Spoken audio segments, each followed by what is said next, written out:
You're tuned in to the Brand Ambassador Select Podcast.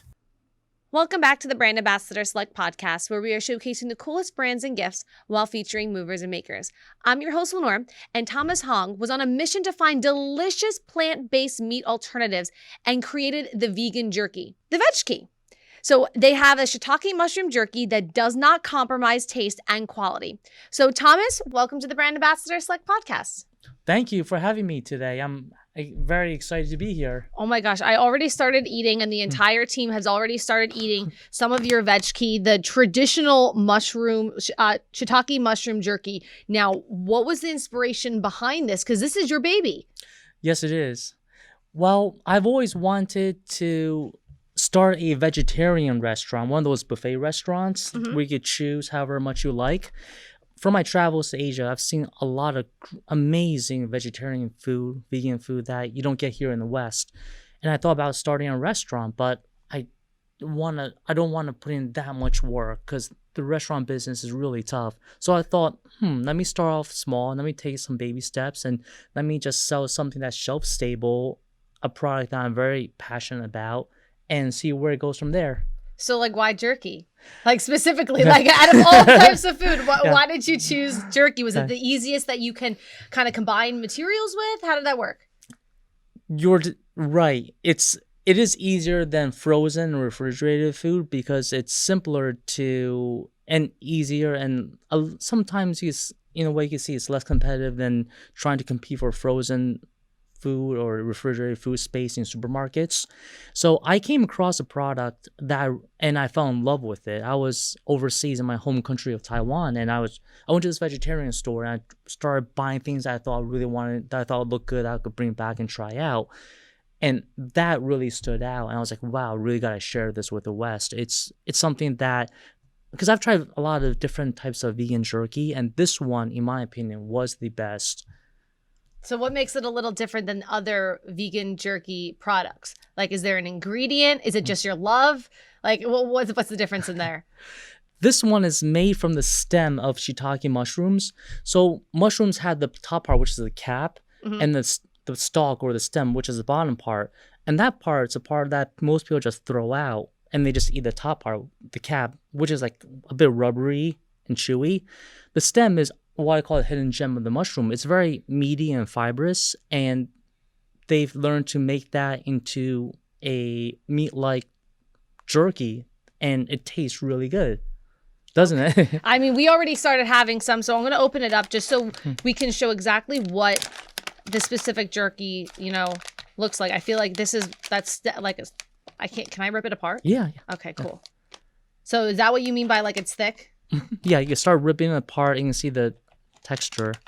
Oh, yeah. Look at that. Shredding it down. Actually shredding it down and taking a... So I'm going to buy it. Oh, this is the traditional one. Obviously, it's not traditional for like me to eat and talk at the same time, but, why not? Like, I'm going to take a sip. This one's good. So you have other flavors behind us too, though. So we have traditional, we have spicy, we have wasabi. What else we got? We got curry. We got pepper. These are interesting. Which one's your favorite?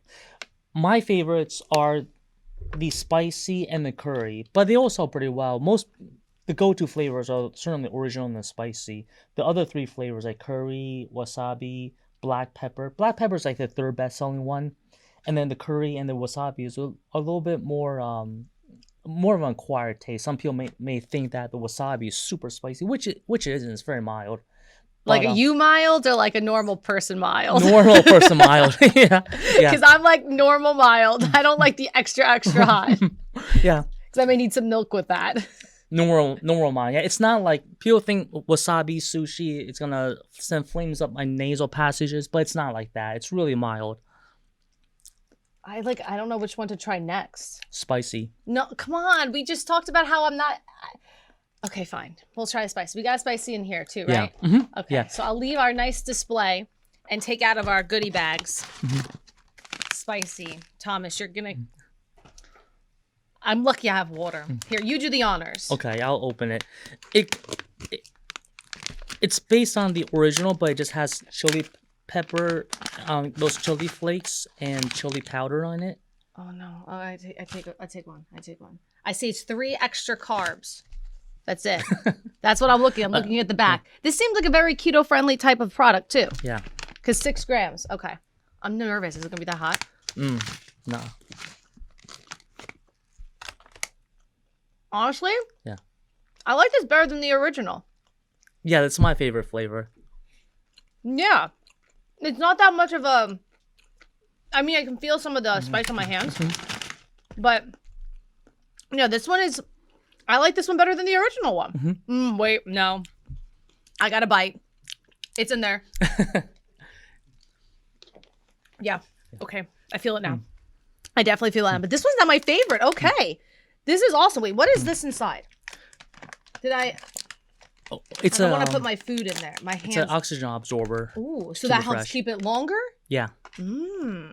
So you are based here in New Jersey, and I'm saying here because that's where we are based as a podcast, here in New Jersey. Can we buy these at our local supermarkets or convenience stores? Is it online only? It's primarily online at vegky.com. That's spelled www.vegky.com. We are in some supermarkets, but we're trying to get into more distributors and more supermarkets. We recently got accepted into Kehi, which is a very big distributor. So from there, we could get into many other supermarkets and C-stores, convenience stores. So starting out on your own, you actually decided to break into the food industry. Is that what your background was in, or was it not? Like, oh, no. Okay, so where's the backstory? Where did you start? Where did you come from? Okay. It's kind of a long story, but I'll keep it as concise as I can. Okay. So it's very interesting. So I went to school here at Rutgers and graduated in 2002 with a degree in civil engineering. That's not food. Exactly. Very far from this. But when I finished my engineering degree, I after having a couple internships during college, I thought I don't want to do this because I just hated sitting at my desk all day. I'm too restless for that. So I thought, I want to go into business. So I wanted to, I knew I was going to be importing things from overseas, working with China. So after I finished college, I went to Taiwan for about 9 months or so just to learn and improve my Chinese. Came back to the States in 2003, and I worked as a civil engineer for about 7 years. I was a structural engineer, designing homes and buildings. And then I passed my PE exam, my professional engineering exam, and thought, okay, 2 days later, I quit my job and I started traveling. Wow. Yeah, that's a big change. Yeah. And then I went to Alaska. I spent 5 weeks in Guatemala learning Spanish. And then I started traveling to some other places. And that's when I thought, you know what? Let me just start my own business. I've always wanted to do something like this. And I passed my exam. That's my fallback in case my business endeavors don't work out. I can always go back to engineering. And so I just started a business selling toilets and sinks. Still not food. Exactly, yeah. Yeah. We're getting to the food part. Yeah, so I've been doing that since I was about 30. And I did it for I'm still doing it now part-time. I'm 40 now, so I've been doing it for about... a year. I still do it. So 2 years ago, I started this food business because after 8 years of selling toilets, sinks, and other home accessories, I was tired of packaging toilets, dealing with the fragile items, heavy items, shipping damages, QC issues. So I thought, let me just do something that I feel more passionate about, which is in the food business. But I don't want to start a restaurant. So let me start selling food, shelf-stable food. I don't have to deal with the headaches I dealt with in the bathware business. But at the same time, it's only one step removed from what I was doing before because I was selling bathware online. So I knew how to sell things online, and I just had to change up the product. But in this business, you make money from doing high volume because margins are low in the food business. And so that's why, hey, I just thought, let me just do something that I really feel passionate about, which is to share good vegetarian food with the world. So what food's next? You clearly have mastered the jerky. So We tasted it. We tried it. We know, like, A+. Definitely the spicy. I'm gonna, be an advocate for spicy now. Never would have thought that this would have been me, Thomas. But like, look at you changing my life. What would be the next plant-based vegetarian product that you'd be passionate about trying to introduce to the world? We're looking into shelf-stable vegan mock meats. Okay. Like vegan chicken drumstick, vegan General Tso's chicken. I love that chicken. Yeah. And these are shelf-stable. So does that mean, like, they don't have to be in the refrigerator? Exactly. Interesting. Keep going. And so I'm looking into this right now, and we should be launching this product line by the end of this year. And so we'll probably start off with 4 flavors, like a General Tso's chicken, and then like a vegan drumstick, some vegan beef chunks, like vegan beef tips, and maybe like a vegan breakfast sausage, like a mushroom. It's not like a sausage patty. It's made from mushrooms. That's definitely good to know. Now, this is a stupid question, so bear with me, right? You said it's on the shelf. Does that mean I have to cook it? You could eat it out of the bag, but it won't taste as good as if you cooked it. So you should definitely bake it or cook it. Grill it? Any of the above. Okay, good to know. So you did go from bathware, as you'd say, into the food industry. What do you think was the biggest obstacle you had to face or challenge by learning a completely different industry? Wow, this is tough. Yeah, I'm still learning it. I could give you some answers today, but come back to me in a year. I'll have more answers to this. So when we get our chicken out, we'll have you back and then I'll ask again. You got to be a really good salesman. It's in this business. It's about who you know too, because you have a great product, and if you just list it online, if no one knows about it, then they're not gonna be searching for it, even though it's a great product. And you got to know the right people to get this into distributors and supermarkets with. You got to get into the hands of the right people. So it's very overly competitive. It's a very overcrowded space. Since the plant-based revolution really kicked off 5 years ago, there's been so many companies getting into this space. Beyond Burger and Impossible Burger were leading the way. And then so many other vegan meats are coming up right now. And not only that, but like vegan dairy, vegan cheeses. Vegan everything. Eggs. Yeah, everything. So it's a very over-competitive space, and it's very tough to fight for shelf space in supermarkets because they're dominated by these huge companies that want to kick this, that don't want any of the smaller companies to take up any shelf space in supermarkets. Because I feel like there's not as they have that aisle. They have the healthy, vegan, organic. Those 2 aisles in the supermarket that you always go to. They don't actually have. They're not dispersed. Like if you wanted to just find jerky specifically, maybe it is with the jerky. Maybe it's only in the health aisle. And that's hard when you're fighting with that specific space. Yes, or they'll just put this into the mushroom aisle right by the vegetables and so that's you're not sure. Yeah, so it's really up to them where they want to put you, and it's difficult. So which supermarkets? There are some here in New Jersey that this isn't, right? Yes. So which specific ones can I drive to, say, tomorrow and pick up some more jerky? We're in Food Emporium in Marlboro, New Jersey. We're also in Key Foods Supermarket in Jersey City, New Jersey.